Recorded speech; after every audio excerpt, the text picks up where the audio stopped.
ओम शांति।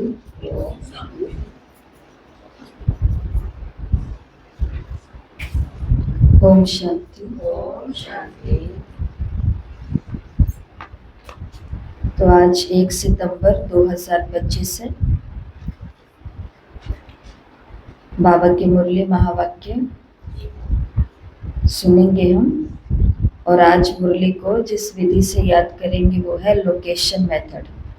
मुरली के 10 महावाक्य मुख्य पुरुषार्थ जो है आज का, उनको 10 लोकेशन में सेट किया गया है। ये लोकेशन हम सभी को याद भी होंगी। पहली लोकेशन शांति स्तंभ, दूसरी हिस्ट्री हॉल, तीसरा बाबा का कमरा, चौथा बाबा की कुटिया, पांचवा मधुबन का आंगन, छठा ओम शांति भवन का रिसेप्शन, सातवां ओम शांति भवन, आठवां बाबा का कमरा, नौवां लाइब्रेरी और 10वां मेडिटेशन हॉल। ठीक है, तो मुरली के 10 महावाक्य इन 10 स्थानों पर लोकेट करेंगे। तो पहले मुरली को सुनेंगे, फिर 10 महावाक्य बीच बीच में लेते लेते यहाँ पर सेट होते जाएंगे। मीठे बच्चे, तुम्हें इस पुरुषोत्तम संगम युग पर ही उत्तम से उत्तम पुरुष बनना है। सबसे उत्तम पुरुष है ये लक्ष्मी नारायण। तुम्हें इस पुरुषोत्तम संगम युग पर ही उत्तम से उत्तम पुरुष बनना है। सबसे उत्तम पुरुष है ये लक्ष्मी नारायण। तो मन से संकल्प करते हुए पहुंच जाओ शांति स्तंभ पर और देखो शांति स्तंभ पर 2 बड़े बड़े बैनर लगे हुए हैं। शांति स्तंभ की एक तरफ है बड़ा सारा पोस्टर विश्व महाराजन श्री नारायण का, और एक तरफ बड़ा सारा पोस्टर विश्व महारानी श्री लक्ष्मी का। तो जैसे ही मैं शांति स्तंभ पे जाती हूँ तो मुझे ये स्मृति आती है कि पुरुषोत्तम संगम युग है उत्तम ते उत्तम पुरुष बनने का, और सबसे उत्तम पुरुष है ये लक्ष्मी नारायण। आंखें खोलें। तो ये है पहली लोकेशन शांति स्तंभ। तो शांति स्तंभ पर जाते ही कौन दिखते हैं? लक्ष्मी नारायण दिखते हैं, और उनको देखते ही हमें याद आता है कि ये पुरुषोत्तम संगम युग है उत्तम से उत्तम पुरुष बनने का, और सबसे उत्तम पुरुष कौन है? ये लक्ष्मी नारायण। प्रश्न मुरली का, तुम बच्चे बाप के साथ साथ कौन सा एक गुप्त कार्य कर रहे हो? उत्तर, आदि सनातन देवी देवता धर्म और दैवी राजधानी की स्थापना तुम बाप के साथ गुप्त रूप में ये कार्य कर रहे हो। तो सनातन धर्म की स्थापना और दैवी राजधानी की स्थापना। बाप बागवान है जो आकर कांटों के जंगल को फूलों का बगीचा बना रहे हैं। उस बगीचे में कोई भी खौफनाक दुख देने वाली चीजें होती नहीं।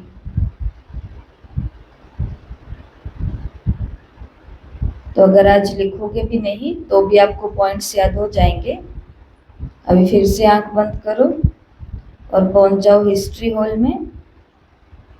हिस्ट्री हॉल के अंदर एंट्री लेते ही मम्मा बाबा संदली पर बैठे और सारे आदि रतन, दादियाँ, दादाएं, बड़े भाई, बड़ी दीदियाँ सब बाबा के इर्द गिर्द बैठे हुए हैं, और यहाँ पर बहुत गुप्त कार्य की चर्चा हो रही है। प्लान्स बन रहे हैं आदि सनातन देवी देवता धर्म और दैवी राजधानी की स्थापना की। मैं भी उस ग्रुप में पीछे कहीं जाकर आराम से बैठती हूँ और इस गुप्त कार्य को सुन रही हूँ, विधि को जान रही हूँ। एक बारी फिर से हिस्ट्री हॉल में जाते ही बाप दादा, बाबा मम्मा और सभी अनन्य बच्चे बैठे हैं और गुप्त कार्य की चर्चा कर रहे हैं। और वो गुप्त कार्य है आदि सनातन देवी देवता धर्म की स्थापना और दैवी राजधानी की स्थापना। और अब पहुंच जाए बाबा के कमरे में, बाबा का रूम। सभी की आंखें बंद हो और देखो बाबा के रूम के अंदर जाते ही फूलों का बहुत सुंदर बगीचा है। बागवान बीच में बैठे हैं और बाबा कह रहे हैं कि यहाँ इस बगीचे में कोई खौफनाक दुख देने वाली चीज नहीं है, ना ही सत्यों के बगीचे में होगी। आंखें खोलो तो शांति स्तंभ पर क्या है? पुरुषोत्तम बनना है। संगम युग उत्तम से उत्तम पुरुष बनने का है। तो कैसे, कौन है सबसे उत्तम पुरुष? लक्ष्मी नारायण। हिस्ट्री हॉल, ये नहीं बताना कि आपने पिक्चर निकाली है, सिर्फ पॉइंट बताना है कि वहां पे हो क्या रहा है। गुप्त कार्य कौन सा? आदि सनातन देवी देवता धर्म और दैवी राजधानी की स्थापना का कार्य। फिर बाबा का रूम,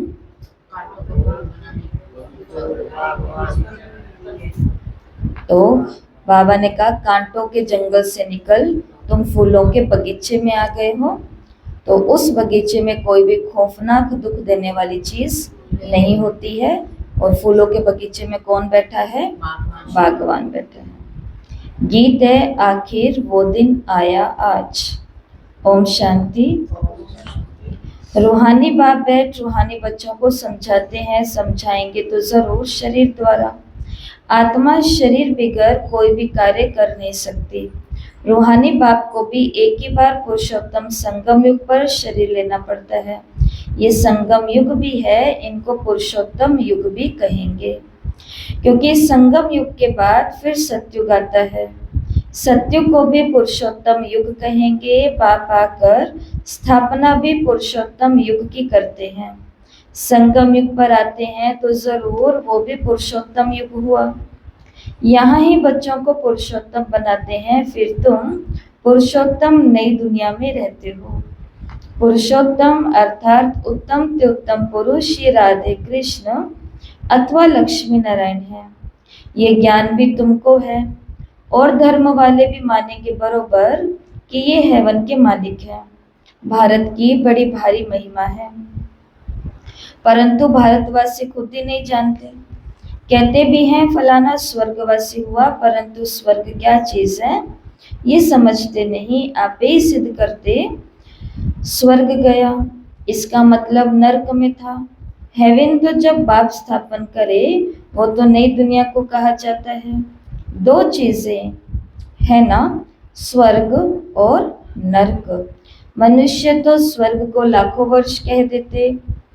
तुम बच्चे समझते हो कल स्वर्ग था, इनों की राजाई थी, फिर बाप से वर्षा ले रहे हैं। तो बाप कहते हैं मीठे लाडले बच्चे, तुम्हारी आत्मा पतित है, इसलिए हेल में ही हो।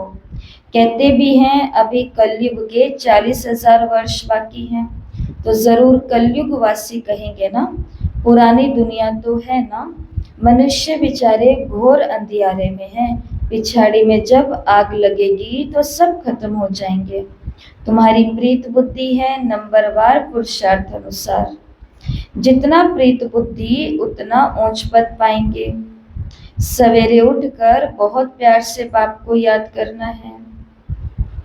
भल प्रेम के आंसू भी आए, क्योंकि बहुत समय के बाद बाप आकर के मिले हैं। बाबा आप आकर के हमको दुखों से छुड़ाते हो। ऐसे सवेरे उठ करके बाबा को प्यार से याद करना है। और याद में क्या आ जाने चाहिए? आंसू भी आ जाने चाहिए। तो अगली लोकेशन कौन सी है? बाबा की कुटिया। तो बाबा क्या दे रहे हैं हमें? ज्ञान दे रहे हैं। बाप आकर के हमें दुख से छुड़ाते हैं। हम विशेष सागर में गोते खाते कितना दुखी होते हैं। अभी ये है रौरव नर्क। तो अभी तुमको बाबा ने सारे चक्र का राज समझाया है, मूल वतन क्या है वो भी आकर के बताया है, पहले तुम नहीं जानते थे। इसको कहा जाता है कांटों का जंगल। स्वर्ग को कहा जाता है गार्डन ऑफ अल्लाह, फूलों का बगीचा। और बाप को कहते हैं बागवान। तुमको फूल से फिर कांटा कौन बनाते हैं? रावण। तुम बच्चे समझते हो भारत फूलों का बगीचा था, और अब जंगल है। जंगल में जानवर, बिच्छू आदि सब रहते हैं। सतयुग में कोई भी खौफनाक जानवर आदि नहीं होते हैं। शास्त्रों में तो बहुत बातें लिख दी है। श्री कृष्ण को सर्प ने डसा, ये हुआ। श्री कृष्ण को फिर द्वापर में ले गए तो बाप ने समझाया है भक्ति अलग चीज है, ज्ञान सागर एक बाप भी है। ऐसे नहीं कि ब्रह्मा विष्णु शंकर ज्ञान के सागर हैं, नहीं। पतित पावन ज्ञान का सागर एक ही बाप को कहेंगे। ज्ञान से ही मनुष्यों की सद्गति होती है। सद्गति के स्थान दो हैं, मुक्ति धाम और जीवन मुक्ति धाम। तो बाबा की कुटिया पहुंच जाएंगे। बाबा की कुटिया में आंखें बंद और देखें बाप दादा अपने सामने रूहानी अलौकिक गीता का ज्ञान दे रहे हैं। बाबा के पास जो गीता है वो लौकिक नहीं, अलौकिक ज्ञान गीता है। और बाबा ज्ञान से सबकी सद्गति कर रहे हैं। ज्ञान दाता पतित पावन शिव बाबा मेरे सामने है। फिर से सीन देखें। कुटिया के अंदर एंटर होते ही यहाँ ज्ञान चल रहा है गीता का, अलौकिक गीता, रूहानी गीता। और शिव बाबा ज्ञान सुनाकर सभी आत्माओं की सद्गति कर रहे हैं। और सद्गति के दो स्थान बाबा बता रहे हैं, एक है मुक्ति धाम और दूसरा है जीवन मुक्ति धाम। आंखें खोलें। अभी तुम बच्चे जानते हो ये राजधानी स्थापन हो रही है, परंतु गुप्त। बाप ही आकर के आदि सनातन देवी देवता धर्म की स्थापना करते हैं। तो सब अपने अपने मनुष्य चोले में आते हैं। बाप को अपना चोला तो है नहीं, इसलिए इनको निराकार गॉडफादर कहा जाता। बाकी सब है साकारी, इनको कहा जाता इनकॉर्पोरियल गॉडफादर, इनकॉर्पोरियल आत्माओं का। तो निराकारी बाप है, निराकारी आत्माओं का। तुम आत्माएं भी वहां रहती हो, बाप भी वहां रहते हैं, परंतु है गुप्त। बाप ही आकर आदि सनातन देवी देवता धर्म की स्थापना कर रहे हैं। मूल वतन में कोई दुख नहीं है। बाप कहते हैं तुम्हारा कल्याण ही एक बात में है। और वो कौन सी बात है?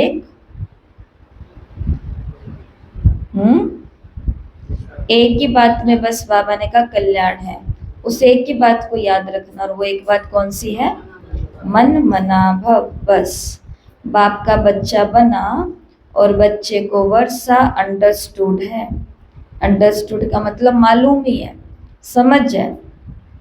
अल्फ को याद किया तो वर्षा जरूर है।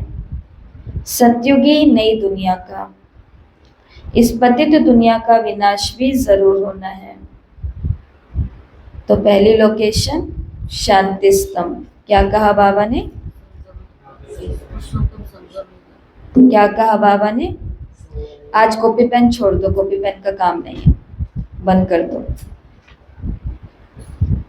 आज सारा याददाश्त शक्ति का काम है कि हमने चित्र कितने अच्छे तरीके से निकाले हैं।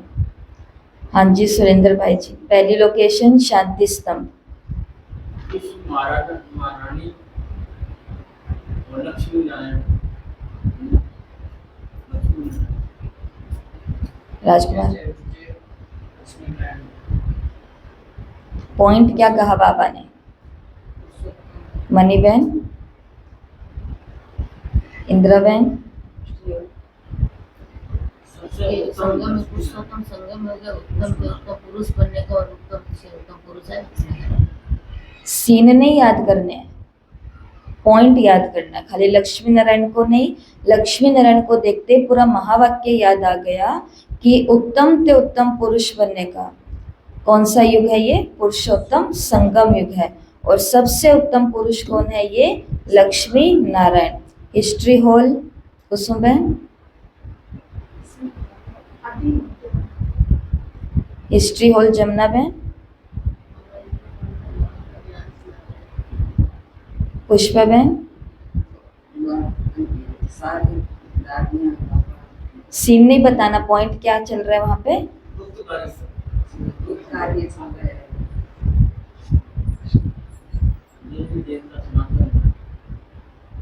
जिससे पूछा जाएगा वही बताएंगे, बिना पूछे नहीं बताना। और बार बार एक ही बात को रिपीट करना अच्छा नहीं होता है। बताओ इंदिरा बहन, कौन सा गुप्त कार्य की प्लानिंग हो रही है?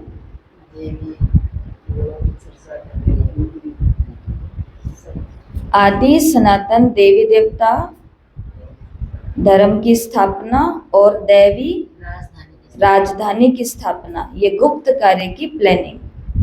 तीसरी लोकेशन बाबा का कमरा। राजकुमार भाई जी, क्या है वहां पर? कौन सी पॉइंट रखी थी?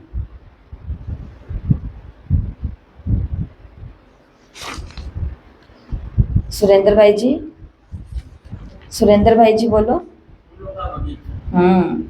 फूलों का बगीचा आगे जंगल बनाना है,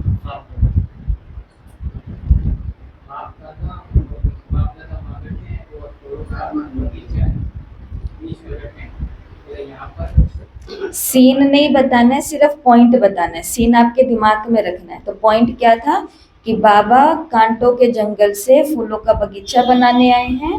उस बगीचे में कोई भी खतरनाक, खौफनाक, दुख देने वाली चीजें नहीं होंगी और बागवान यहाँ है। ठीक है।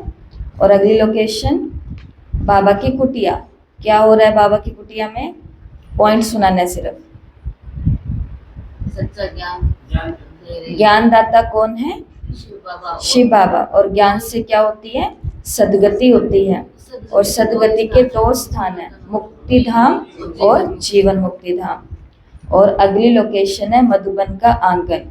अब देखो सीन, मधुबन के आंगन में मैं घूम रही हूँ, मधुबन के आंगन में घूम रही हूँ और एक ही मंत्र को जाप कर रही हूँ, मन मना भव, मन मना भव। अर्थात मैं सिर्फ एक शिव बाबा की याद में मधुबन के आंगन में टहल रही हूँ।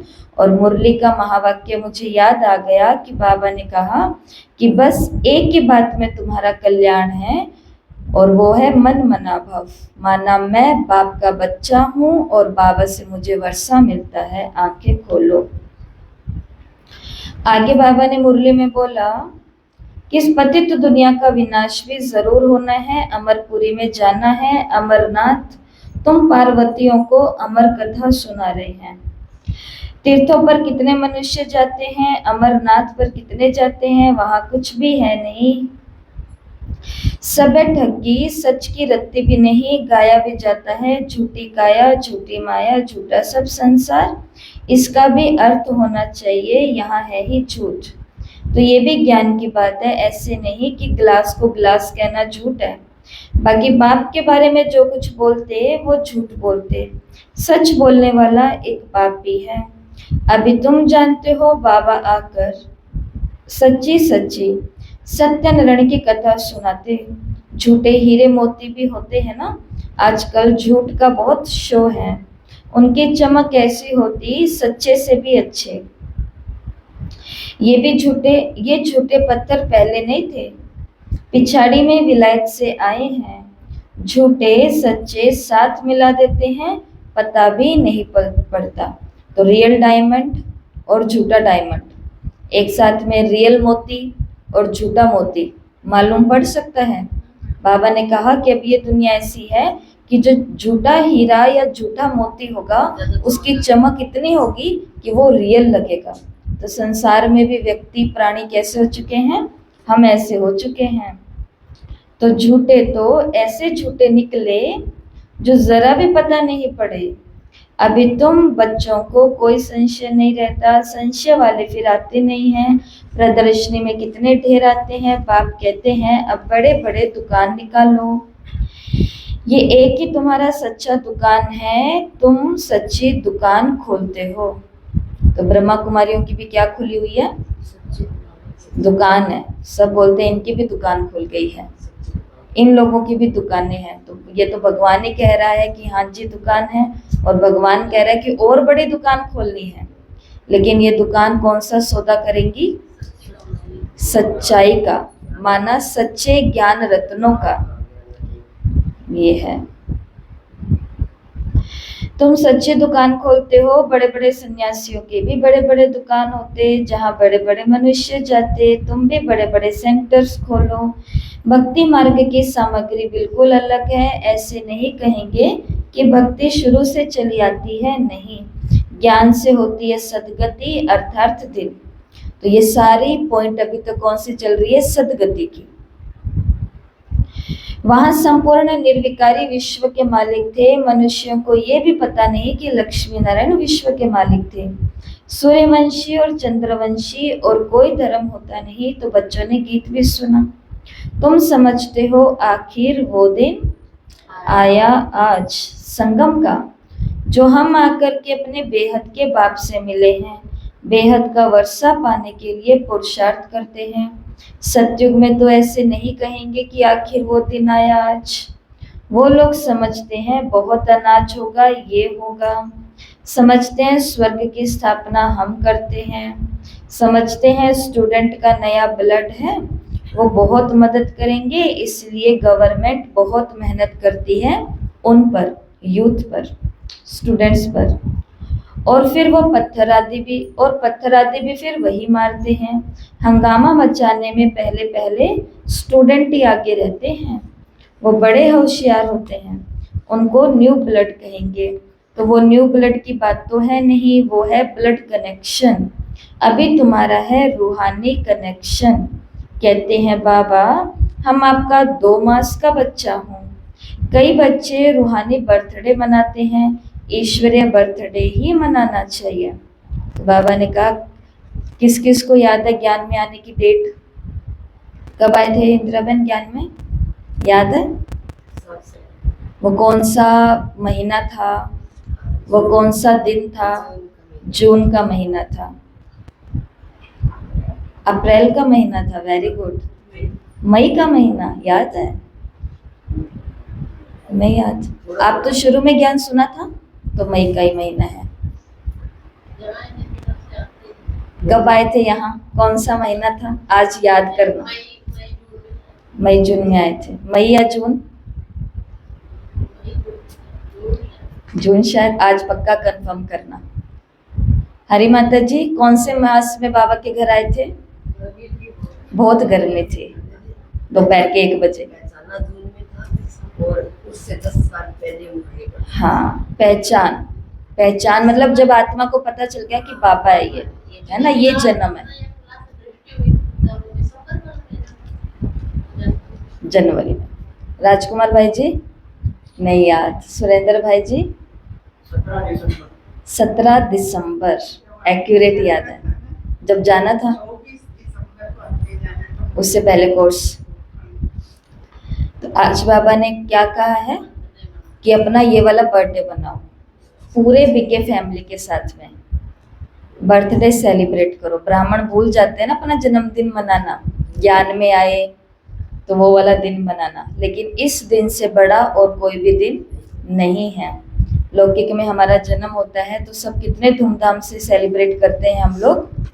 तो बाबा ने कहा वो धूम कहाँ मचानी है, ब्राह्मणों को खिलाने में, बाबा को खिलाने में, सेलिब्रेट करने में, इसमें, ताकि वो दिन याद आए हमें कि ये वो, क्योंकि वो दिन याद करने क्यों ज़रूरी है, क्योंकि बीच में ऊपर नीचे बहुत खिटपिटे हो जाती हैं, अवस्थाएं बहुत ऊपर नीचे हो जाती हैं, तो फिर से वो दिन याद करते। जैसे दुनिया में लोग सालगिरह मनाते हैं शादी की, तो पूरे साल लड़ेंगे परंतु एक साल सालगिरह मना करके अच्छे दिनों को याद करते हैं कि भाई हमारा साथ में आना भी अच्छा था, तब ये जीवन है, ये संसार है, ये अच्छे काम है, आदि आदि खुशी को याद करते हैं।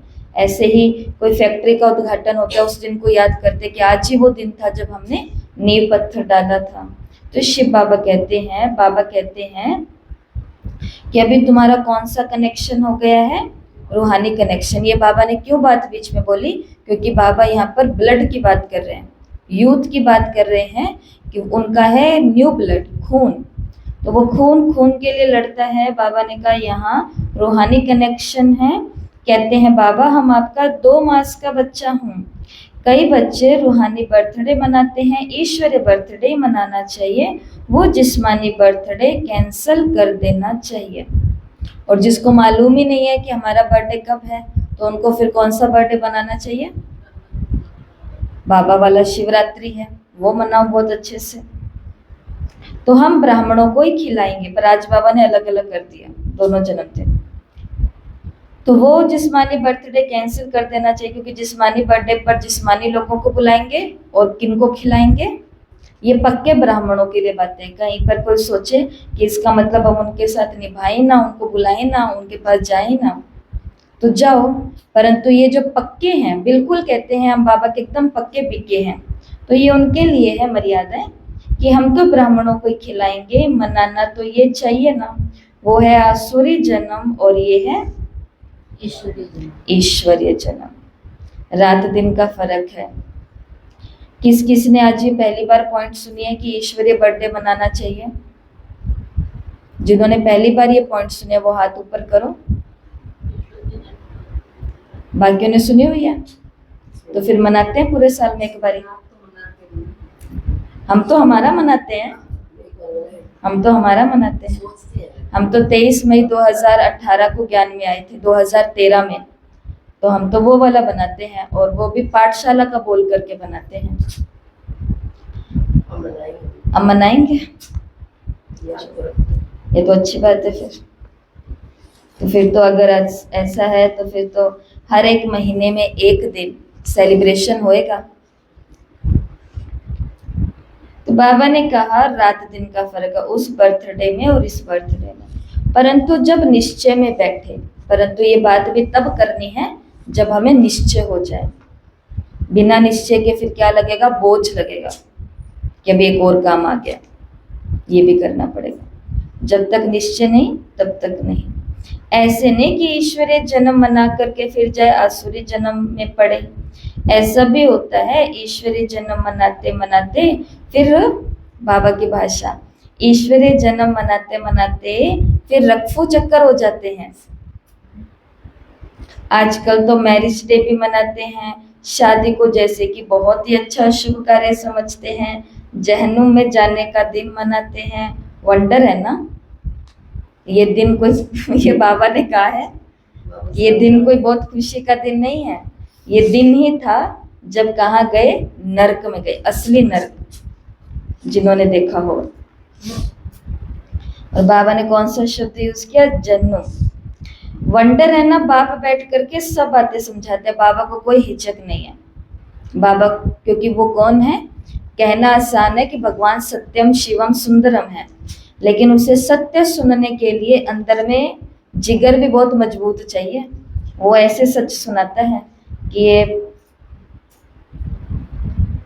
क्या तुम करते हो, तो ये भी वंडर है। तो बाप बैठ करके सब बातें समझाते हैं। अब तुमको तो ईश्वरीय बर्थडे ब्राह्मणों के साथ ही बनाना है। हम शिव बाबा के बच्चे हैं, हम बर्थडे मनाते हैं तो शिव बाबा की याद रहेगी। जो बच्चे निश्चय बुद्धि हैं उनको जन्मदिन मनाना चाहिए। ये बात बाबा 3 बार क्लियर कर चुके हैं। जब तक निश्चय नहीं हुआ कि ये बाबा है और मैं ब्राह्मण बन चुका हूँ और इस परिवार में मेरा जन्म हो गया, तब तक नहीं मनाना। लेकिन जब निश्चय हो गया है तभी बनाना। वो आसुरी जन्म में फिर भूल जाए, ये भी बाबा राय देते हैं, अगर पक्का निश्चय बुद्धि है तो। बस हम तो बाबा के बन गए, दूसरा न कोई, फिर अंतमति सो गति हो जाएंगी। बाप की याद में मरा तो दूसरा जन्म भी ऐसा ही मिलेगा, नहीं तो अंत काले जो स्त्री सिमरे। तो ये भी ग्रंथ में है। यहाँ फिर कहते हैं अंत समय गंगा का तट हो। ये सब भक्ति मार्ग की बातें हैं। अभी तुमको बाप कहते हैं शरीर छूटे तो भी स्वदर्शन चक्रधारी हो, बुद्धि में बाप और चक्र याद हो। चक्र क्या याद हो? एक तो शिव बाबा याद हो और दूसरा क्या याद हो? आने वाली नई दुनिया, सतयुग में अगला जन्म लेना है, सतयुग में अगला जन्म लेना है, सतो प्रधान जन्म लेना है। सो जरूर जब पुरुषार्थ करते रहेंगे तब तो अंतकाल में याद आएगी ना। कल भी बाबा ने, हमने अव्यक्त मुरली सुनी, उसमें बाबा ने क्या बोला? सेकंड का पेपर होगा पास और फेल होने का। तो सेकंड के लास्ट के पेपर में पास होंगे, वो किसके ऊपर डिपेंड करता है? हर दिन की आने वाली परीक्षाओं में हम पास होते हैं या नहीं होते। दिन में छोटी मोटी बातें आती है, उसमें फेल हो जाते हैं, तो इसका मतलब बड़े पेपर में भी, और बड़ा पेपर तो सामने ही खड़ा है। अब तो पंजाब के अंदर, हरियाणा के अंदर और हनुमानगढ़ का भी नाम आया है, क्योंकि यहाँ पे कौन सी नदी बहती है?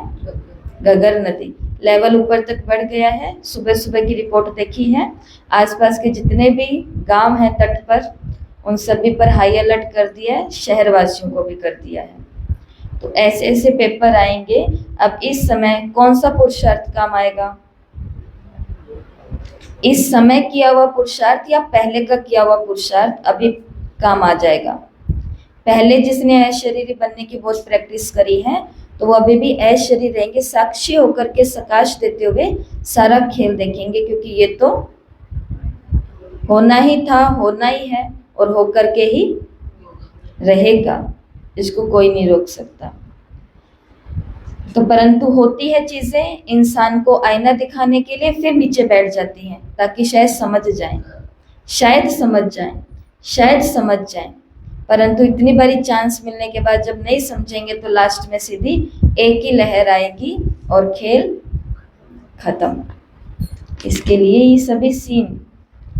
तो शिव बाबा ने कहा कि बुद्धि में क्या याद रहे? पाप और हाँ, चक्र याद रहे। तो सो भी जरूर अब पुरुषार्थ करेंगे तब अंतकाल में याद आएगा। अपने को आत्मा समझो और बाप को याद करो, क्योंकि अब तुम सबको वापस जाना है अशरीरी होकर। यहाँ पाठ बजाते बजाते सतो प्रधान से तमो प्रधान बने हो, अब फिर सतो प्रधान बनना है। इस समय आत्मा ही इम्प्योर है, तो शरीर प्योर फिर कैसे मिल सकता है? बाबा ने बहुत मिसाल समझाए हैं, फिर भी जोरी है ना। खाद जेवर में नहीं, खाद सोने में पड़ती है। खाद सोने में होती है, फिर उस सोने का जेवर बनता है। तो खाद यहाँ नहीं पड़ी है। प्रॉब्लम शरीर में नहीं है, प्रॉब्लम कहाँ है? आत्मा में। विकार शरीर से नहीं जुड़े हुए हैं, विकार किससे जुड़े हुए? आत्मा से। क्यों हमको मना किया जाता है बाबा के द्वारा कि तुमको बायोस्कोप नहीं देखनी? और अब बायोस्कोप का मतलब वो सिनेमा में 2-3 घंटे जाने का मतलब नहीं है पर्दे के आगे। बायोस्कोप का मतलब है फोन के अंदर। ये रील्स है, ये शॉर्ट्स हैं, ये न्यूज़ हैं, ये नाटक, सीरियल, मूवीज़ हैं, गाने हैं, जो भी दुनियावी चीज़ें हैं, ये नहीं देखने का मना। ये देखने के लिए क्यों मना किया जाता है? उसके पीछे कारण यही है, क्योंकि इनके अंदर सारी दुनिया के इमोशन है। गुस्सा भी है, स्नेह भी है, नफरत भी है, लोभ लालच भी है, फैशन भी है, दिखावा भी है ना? कितना कुछ शो ऑफ है। इतने सारे इमोशन उसके अंदर है, भावनाएं उसके अंदर है, तो उसके साथ हमारा मन जल्दी से जुड़ जाता है। मानो कोई सास बहू का सीरियल चल रहा है, इधर 2 सास बहू बैठे एकदम रिलैक्स है, शांति से उनकी जिंदगी चल रही है। आज जो सीरियल वो देख रहे हैं उसके अंदर सास को बहू है वो पीट रही है, तो इधर वाली जो सास बैठी है उसको भी धीरे धीरे अपनी बहू से क्या आने लग जाएगी? बैठे बैठे उसको क्या आने लग जाएंगी कि कल को ये भी मेरे को ऐसे ही पीट ना दे, या फिर बहू को ऐसी फीलिंग आएगी कि सास कभी मेरे लिए ऐसा कुछ कृत्य कर ना दे। जैसी चीजें देखेंगे वैसी भावनाएं यहाँ आएंगी, और जो भावनाएं यहाँ पर आ गई कि ऐसा ना हो जाए, वो भावनाएं फिर सत्य होने के लिए कुछ ना कुछ काम करना शुरू कर देती है, क्योंकि मन में बात गई, अब ऐसे सपने आएंगे। सपने आने का मतलब अब बात कहाँ पहुंच चुकी है, सबकॉन्शियस माइंड में, अंतर मन में। और अंतर मन में जो चीजें पहुंच गई है वो तो इंसान बन के ही रहता है, वो उसके साथ होके ही रहता है। इसके लिए फिल्म वालों से, गाने वालों से, फैशन वालों से बाबा को कोई दिक्कत नहीं है, ना बाबा के बच्चों को दिक्कत है। ये बाबा ने इसलिए बोला कि जेवर तब काम करेगा जब खाद सोने में पड़ेगी। तो सोने में खाद डालनी क्यों है? तो बाबा ने इतने सारे मिसाल समझाए हैं। 24 कैरेट से 22 कैरेट अगर बनाना होगा तो उसके अंदर थोड़ी चांदी डालेंगे। अभी तो सोना है ही नहीं, सब लेते रहते हैं। आजकल नोट भी देखो कैसे बनाते, कागज भी नहीं है। बच्चे समझते हैं कल्प कल्प ऐसा होता है, पूरी जांच रखते हैं, लोकर शादी खुलाते हैं, जैसे किसी की तलाशी आदि ली जाती है ना। बाकी बाबा ने कहा गायन है, गायन है, किसी की दबी रहेगी धूल में, किनकी राजा खाएं, किनकी चोर ले जाएं, सफली उनकी हो जो नाम धनी के लगाए। आग भी जोर से लगे कि बाबा ने कहा ऐसे ऐसे नोट, ऐसी ऐसी चीजें रखी हैं, सब क्या हो जाएगा या तो जल जाएगा, या चोर लूट करके ले जाएंगे, या किसी के राजा, राजा का मतलब करप्शन के अंदर जाएगा, ये टैक्सेस वगैरह जो भी है, और किसी का क्या हो जाएगा, धूल में दब जाएगा, भूचाल, भूकंप और ये सब चीजें। सफल किनका होगा?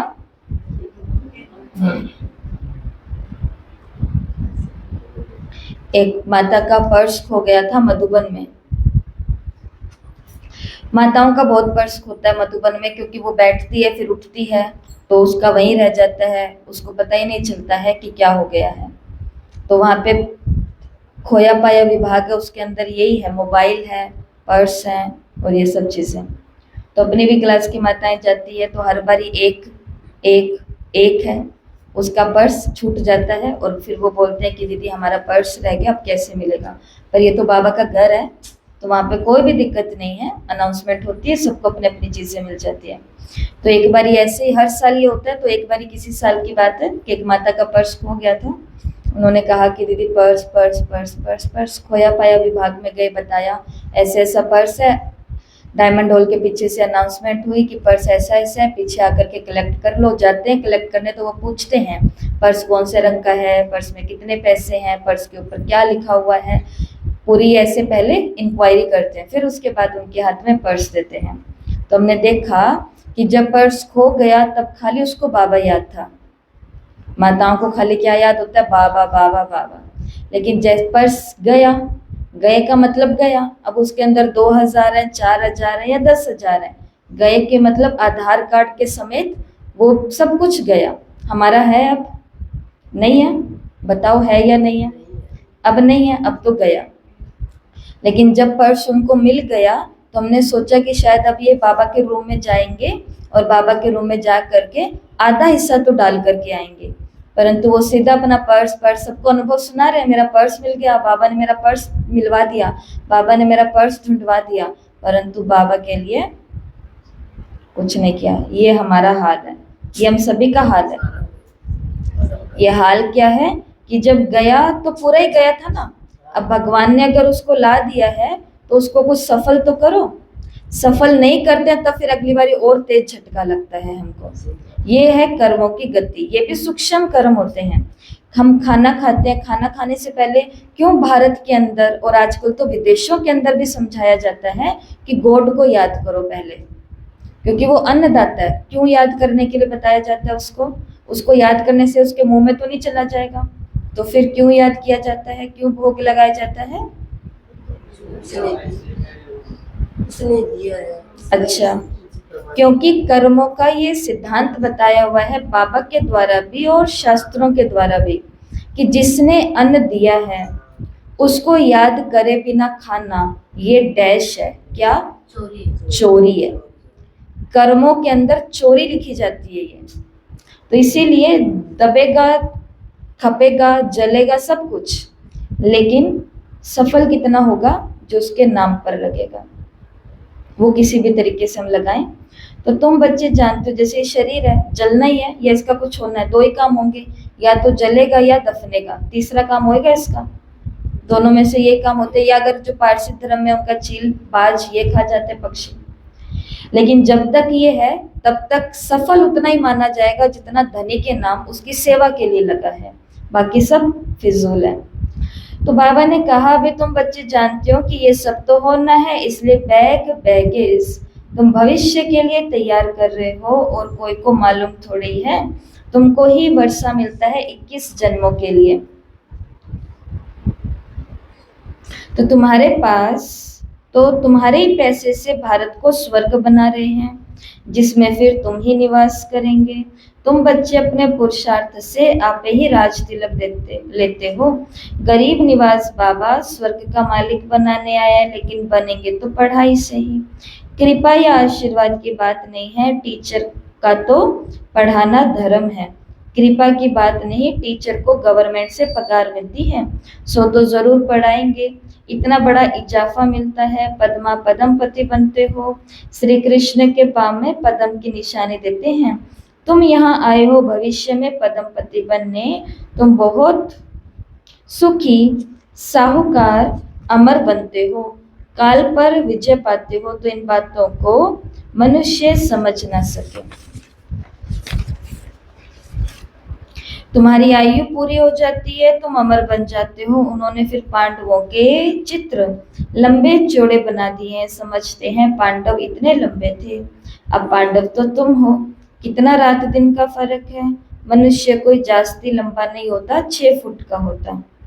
भक्ति में पहले पहले शिव बाबा की भक्ति होती है, वो भी बड़ा बनाएंगे नहीं। पहले शिव बाबा की अव्यभिचारी भक्ति चलती है, एक की भक्ति। फिर देवताओं की मूर्तियां बनाते हैं, उसके लिए बड़े बड़े चित्र बनाए हैं। फिर पांडवों के बड़े बड़े चित्र बनाते हैं। तो ये सब पूजा के लिए चित्र बनाते हैं। लक्ष्मी की पूजा 12 मास में एक बारी करते हैं। जगदम्बा की पूजा तो रोज करते हैं। ये भी बाबा ने समझाया है, तुम्हारी डबल पूजा होती है। मेरी तो सिर्फ आत्मा यानी लिंग की पूजा होती है, तुम्हारी तो शालिग्राम के रूप में भी पूजा होती है और देवताओं के रूप में भी पूजा होती है। शिव के साथ में छोटे छोटे शालिग्राम बनाते हैं। तो आत्मा के रूप में भी पूजा हो रही है और देह में देवताओं के रूप में भी पूजा हो रही है। रुद्र यज्ञ रचते हैं तो कितने शालिग्राम बनाते हैं। तो कौन बड़ा हुआ, बड़े कौन हुए, सिंगल पूजा वाला या डबल पूजा वाले? तो ऐसा कोई मिला है आज तक जो ये बोले कि मैं नहीं बड़ा? कोई खुद बड़ा है और वो कहे मैं नहीं बड़ा, आप बड़े हो। तब बाबा बच्चों को नमस्ते करते हैं, कितना ऊंच पद प्राप्त कराते हैं। तो बाबा गुह्य गुह्य बातें सुनाते हैं। तो बच्चों को कितनी खुशी होनी चाहिए, खुशी होनी कितनी चाहिए? अपार, बेशुमार, बेहद, अनंत। लेकिन खुशी होती कितनी है? होनी चाहिए। परंतु इतनी सारी खुशी को खत्म करने के लिए बाबा ने कितने सारे स्वमान याद कराए। तुम डबल पूजा वाले हो, तुम फूल बनने वाले हो, तुम ये हो, वर्षा पाने वाले, सब कुछ बाबा ने बताया। घर पर गए, घर जाते ही बोला कि तुम बदतमीज हो, बेअक्ल हो, किसी काम के नहीं हो, आलसी हो। और फिर इतने में सारी मुरली का नशा नीचे खत्म। इससे क्या पता चलता है? इससे ये पता चलता है कि भगवान के महावाक्य इतने मजबूत नहीं हैं जितने एक। और आत्मा भी कैसी आत्मा? सतो प्रधान आत्मा है। वो कैसी आत्मा है? हम सभी तमो प्रधान तो आत्माएं हैं, काली काली आत्माएं। तो ऐसी आत्माओं के मुंह से निकला कि तुम बेवकूफ हो, और हमने मान लिया कि मैं बेवकूफ हूँ। और बाबा कह रहे हैं कि तुम महान हो, मेरे से भी ऊंची हो रही है, हम मानते नहीं है, रोज रोज सुनना पड़ता है हमको। तो किसकी गलती है? हमारी गलती है। क्यों गलती क्यों है? क्योंकि उनसे हमारा संबंध इतना नजदीक का हमने बनाया है कि उनका हम पे फर्क पड़ता है। अब इतना नजदीक का संबंध हमारा बाबा के साथ नहीं बना तो बनाना है। तो शिव बाबा कहते हैं कि हम तुमको कितनी खुशी होनी चाहिए कि हमको भगवान पढ़ाते हैं। भगवान भगवती बनाने के लिए कितना तुमको शुक्रिया मनाना चाहिए। शिव बाबा का क्या मनाना चाहिए? क्यों? इतना सारा दिन मस्ती करते हैं, इतना मान बनाते हैं। क्यों शुक्रिया मनाना चाहिए सुरेंद्र भाई जी बाबा का? भगवान सब कुछ दिया। सब कुछ दिया है। पुष्पा बहन, क्यों थैंक यू करना चाहिए बाबा का? दिया है, कमी है अभी? कोई कमी नहीं। मनी बहन, क्यों शुक्रिया करना चाहिए बाबा का? बाबा ने हमें नारायण बना रहे, भगवान भगवती बना रहे। तो ऐसा पढ़ाने वाला हमको मिला है, इसलिए उसका क्या करना चाहिए? शुक्रिया। ऐसा पढ़ाने वाला जो डंडा लेके नहीं बैठता, आप करके बोलता है, ऊंचा दर्जा और सच्ची कहानियां, सच्ची बातें सुनाता है प्यार से। तो कितना शुक्रिया मनाना चाहिए? बाप की याद में रहने से सपने भी अच्छे आएंगे, साक्षात्कार भी होगा, फिर बुरे गंदे विकारी सपने नहीं आते हैं। बाबा की याद में रहेंगे तो अच्छा। मीठे मीठे सिकिलते बच्चों प्रति माता पिता बाप दादा का याद प्यार और गुड मॉर्निंग। रूहानी बाप की रूहानी बच्चों को नमस्ते। हम रूहानी बच्चों की रूहानी माता पिता बाप दादा का नमस्ते, गुड मॉर्निंग, ओम शांति, शुक्रिया बाबा, शुक्रिया, वाह बाबा वाह। धारणा के लिए मुख्य सार है, पहला, अपना ईश्वरीय रूहानी बर्थडे मनाना है, रूहानी कनेक्शन रखना है, ब्लड कनेक्शन नहीं। आसुरी जिस्मानी बर्थडे कैंसल, वो फिर याद भी ना आए। आज तो बाबा ने बोला हमको याद भी ना रहे कि मेरा जन्म कौन से महीने की कौन सी तारीख में है, ये याद नहीं रखना। तो यहाँ तक हुआ। मधुबन का आंगन कौन सा पुरुषार्थ किया? मन मना भव का। ओम शांति भवन के रिसेप्शन में गए हैं हम, और वहां पर आज हम अपना क्या मना रहे हैं? बर्थडे, ईश्वरीय जन्मदिन मना रहे हैं, ब्राह्मणों के साथ मना रहे हैं। अगला धारणा का पॉइंट है, अपना बैगेज भविष्य के लिए तैयार करना है, अपने पैसे भारत को स्वर्ग बनाने की सेवा में सफल करने हैं, अपने पुरुषार्थ से अपने को राज तिलक देना है। तो जो भी सेवा केंद्र से सुनते हैं, अपनी बहनों से जाकर के पूछना नहीं है कि दीदी हमको ये सेवा करनी, इतने सफल करें, इतना दें, इतना दें। पूछने की क्या बात है, जब बाबा ने मुरली में बोल दिया है भारत को स्वर्ग बनाने में तुम्हारे पास पैसे हैं तो दो, और अगर है ही नहीं, हम है ही गरीब इतने कि हमारे पास है ही नहीं, तो फिर कहाँ से देंगे?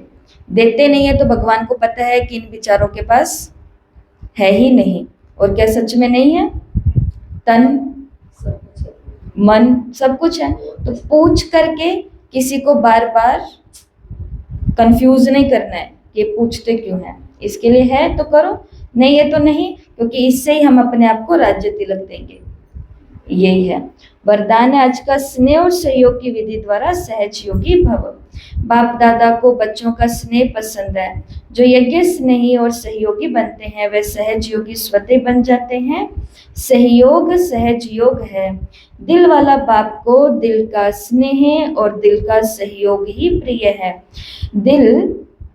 छोटे दिल वाले छोटा सौदा करके खुश हो जाते हैं, और बड़े दिल वाले बेहद का सौदा करते हैं। वैल्यू स्नेह की है, चीज की नहीं। वैल्यू स्नेह की है, चीज की वैल्यू नहीं है। इसलिए सुदामा के कच्चे चावल गाए हुए हैं। वैसे बल कितना भी दें, लेकिन स्नेह अगर नहीं है तो जमा नहीं है। दिखावे के लिए दे रहे हैं, देने के लिए दे रहे हैं, स्नेह नहीं है तो वो जमा नहीं होता। स्नेह से थोड़ा भी जमा करते हो तो वो पदम हो जाता है। तो 5 तारीख को टीचर्स डे आ रहा है, तो सभी प्यार से दिल से बाबा को हम क्या गिफ्ट देने वाले हैं, सभी प्लान बनाओ, और स्नेह से थोड़ा भी देना, लेकिन उसका जमा कितना हो जाएगा? पदम। स्लोगन, समय और शक्ति व्यर्थ न जाए, इसके लिए पहले सोचो और पीछे करो। अव्यक्त इशारे, बाप दादा बच्चों को विशेष इशारा दे रहे हैं कि अब तीव्र पुरुषार्थ की लगन को अग्नि रूप में लाओ, ज्वालामुखी बनो। जो भी मन के संबंध संपर्क के हिसाब किताब रहे हुए हैं, उन्हें ज्वाला स्वरूप की याद से अब भस्म करो। तो अभी बाकी बची हुई लोकेशन को देख लेते हैं। तो ओम शांति भवन रिसेप्शन में आज क्या हो रहा है?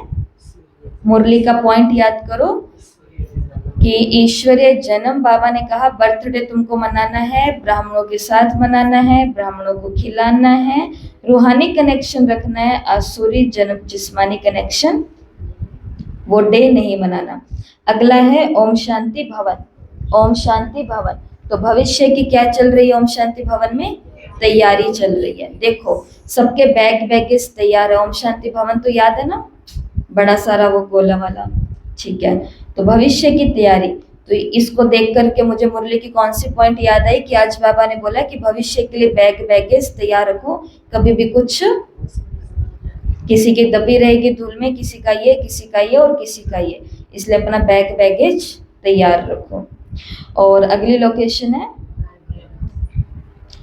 लोकेशन है बाबा का कमरा। तो बाबा के कमरे में गरीब निवास बाबा स्वर्ग का मालिक बनाते हैं, परंतु पद और राज्य तिलक पढ़ाई और पुरुषार्थ से मिलता है, कृपा से नहीं। तो बाबा के रूम के अंदर बाबा क्या दे रहे हैं? राज तिलक। लेकिन सीन देखो कि राज तिलक सबको नहीं मिल रहा है। बैठे तो बहुत सारे बच्चे हैं, लेकिन बाबा कोई को राज तिलक दे रहे हैं, बाकी सब बैठे हुए हैं। तो वो जो कोई है उनको राज तिलक किस आधार पर मिल रहा है? पढ़ाई और पुरुषार्थ के आधार पर। पढ़ाई कितने अच्छे से करते हैं और तन मन धन जन संबंध संपर्क, इसमें पुरुषार्थ कितने स्नेह से करते हैं, इस आधार पर सबको राज्य तिलक अपने आप मिल रहा है। फिर अगली लोकेशन है लाइब्रेरी के अंदर आज हमें मालूम पड़ता है कि ब्राह्मणों की तो हमारी तो डबल पूजा होती है। एक तो ब्राह्मणों के रूप में शालिग्राम के रूप में होती है हम ब्राह्मणों की, और दूसरा देवता के रूप में होती है, इसलिए बहुत ऊंच पद पाते हैं। इस पॉइंट को कैसे याद करोगे लाइब्रेरी में? कोई सीन बनाओ, कोई पिक्चर बनाओ। लाइब्रेरी के अंदर क्या होती हैं? किताबें ही किताबें होती हैं, और वहाँ क्या होती है? साइलेंस होती है। सब लोग क्या कर रहे होते हैं? अपना अपना पढ़ रहे होते हैं। आएंगे, किताब निकालेंगे, बैठेंगे, पढ़ेंगे और जाएंगे, ऐसा। तो आज लाइब्रेरी के अंदर जैसे हम गए तो हमारे हाथ में एक बुक लगी और उस बुक पर लिखा हुआ है डबल पूजा। तो ये हमने खोली कि डबल पूजा कैसे होती है। तो फिर मालूम पड़ा कि बाबा बच्चों को नमस्ते क्यों करते हैं, क्योंकि बाबा बच्चे को अपने से भी ऊंचा बनाते हैं। बाबा कहते हैं तुम आज का जो पुरुषार्थ कर रहे हो, आत्मा के रूप में भी शालिग्राम में तुम्हारी पूजा होगी, और पूर्वज पूज्य के रूप में, देवता के रूप में भी तुम्हारी पूजा होगी। ये सीन कहाँ पर देखा हमने? लाइब्रेरी में।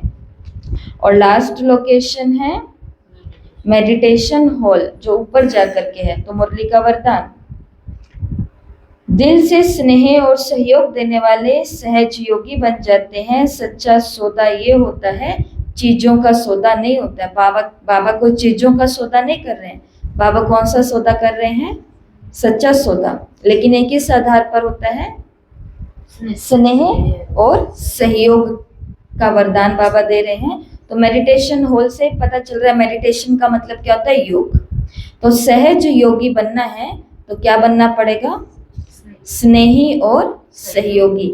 हम चाहते हैं कि हम इस ब्राह्मण फैमिली से स्नेह भी ना करें, दूर दूर रहें, अकेले अकेले रहें, स्नेह भी ना करें, और हम चाहें कि हम किसी भी सेवा के कार्य में सहयोग भी ना करें, बस हम आए और हमारा योग लग जाए। ऐसे कैसे लगेगा? योग 1 घंटे तो लग जाएगा, परंतु पूरा दिन सहज योगी नहीं बन करके रह सकते हैं। योग में युद्ध ना हो ऐसा नहीं होगा। तो अगर सहज योगी बनना है तो उसके लिए कौन सा गुण धारण करना पड़ेगा? स्नेह और सहयोग। हर काम में क्या करो? स्नेह। कल बाबा ने किनको याद किया? अव्यक्त मुरली 1981 में पत्थर उठाने वालों को। ओम शांति भवन ये बन रहा था और बाबा पत्थर उठाने वाले बच्चों को देख रहे हैं। तो बाबा ने क्या देखा कि वो स्नेह से कर रहे हैं, इसलिए उनको वो पत्थर लग ही नहीं रहे हैं। और बाबा ने कहा तुम जितने पत्थर उठाते जाओगे उतने तुम्हारे महल में हीरे लगते जाएंगे, हीरे मोती लगते जाएंगे। तो हीरे मोती तो सब लगवाना चाहते हैं अपने महल के अंदर, परंतु यहाँ पर सेवा नहीं करना चाहते। तो आज का पुरुषार्थ, आज की पढ़ाई नहीं तो राज तिलक कैसे मिलेगा? ठीक है, तो ये है 10। एक बारी रिपीट करो बिना देखे, इधर मुंह कर लो मेरी तरफ। शांति स्तंभ, केवल मुरली का पॉइंट सुनाना, जल्दी बोलो। सात को बनने के लिए लक्ष्मी नहीं बन सकते हैं। हिस्ट्री हॉल, बातें हो रही है। गुप्त बातें हो रही है। कौन सी गुप्त बातें हो रही है? गुप्त बातें नहीं हो रही है, गुप्त कार्य हो रहा है वहां पर।